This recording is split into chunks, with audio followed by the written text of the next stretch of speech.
So, you know, when you look back on something like classic as that, like, you know, the 90s, like doing it for a long time, you guys had the opportunity to watch the landscape of comedy change. Yes.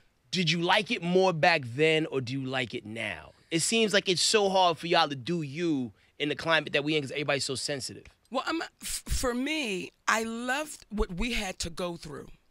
And what I mean by that, I was talking to some sisters that's fairly new in it, and they don't know about the traveling in your car for 23 hours to make $25, and you stand at a Motel 6. They can't even understand that, but that made us strong.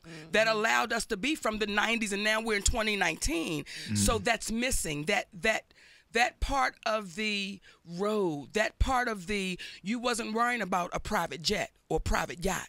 You were just worried about being funny. Yeah. Right. So when we were coming up, we didn't know how Richard Pryor lived. Right. You didn't know how the funny people lived. You just knew they were funny. Right. So I think that's what's missing now is we're more concerned about the luxury and not so much the funny.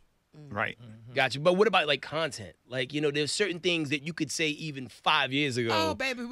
It's real sensitive now. We're going to say it. Yeah, we say what we want to say because we OGs. We earned it. We're going to say it. Yeah. But I think that's what comics are.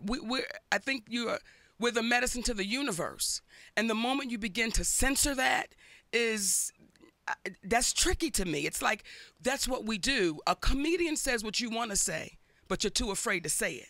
Right. And now if you start censoring us saying, oh, well, I'm offended. Well, I'm offended because you said the sun, but you said the moon, but you said the ocean, but you said it becomes very sensitive, and now you're too afraid. So I say to the comics, be free when you hit that stage, baby. Wait, well, you know, you said being free, Monica, and y'all comics saying what y'all want to say. Now, recently, Tiffany Haddish forgot to say anything. And, you know, everybody's talking about the bomb. And has that ever happened to y'all or to you? Absolutely. Of course. I got booed on the Apollo my first time. Why you saying it like that? Because, how was your first time? That can stop your career. He kept going. But what they did was they took probably an audience when you did good, and they edited out the booing and put your audience where they were actually laughing and put behind me, and it made it look like I got a standing ovation, but I actually got booed. So. No, my very show that I had and we've all experienced it. Oh, yeah. Okay, I did a show one night at a nightclub in Baltimore, right? Now, if you say it's a nightclub, I don't know. I can't understand why the Bible study would be there. Okay, so they had the Bible study at the nightclub. Now, when I first got started, baby, I was a cusser. I was cuss. What is your favorite curse word? All of them. Okay. So before they brought you on stage, they had Bible study. Wait. You got to put this packed. It's packed. Okay? It's packed.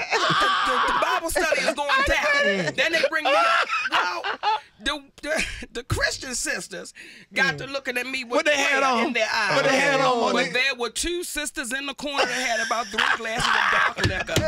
And baby, it was me and them all night long. They were like, say it.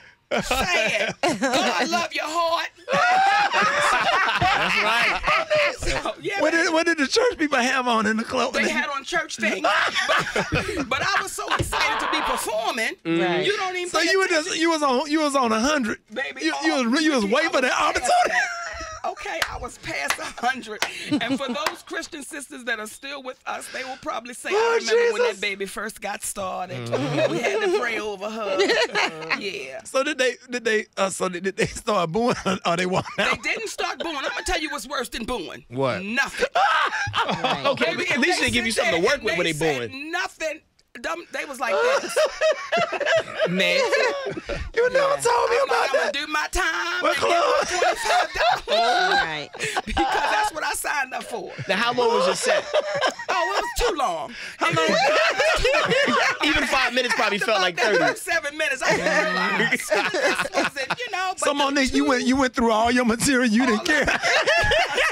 Because the two sisters in the corner, they could appreciate the comedy style and the techniques. I really need to know the details. So the two sisters in the corner that was egging you on. Yes. What was they drinking? All of it. And what was they saying?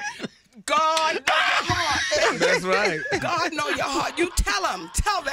Yes, baby. Yeah. And I've always appreciated those sisters. Oh my God. That come to the shows. Yeah. I've always appreciated those sisters that had a little too much, but they still right there with you. Right. And they want to talk what you're doing the show. They ain't trying to be offensive. They ain't trying to stop the show. They just got something on their heart.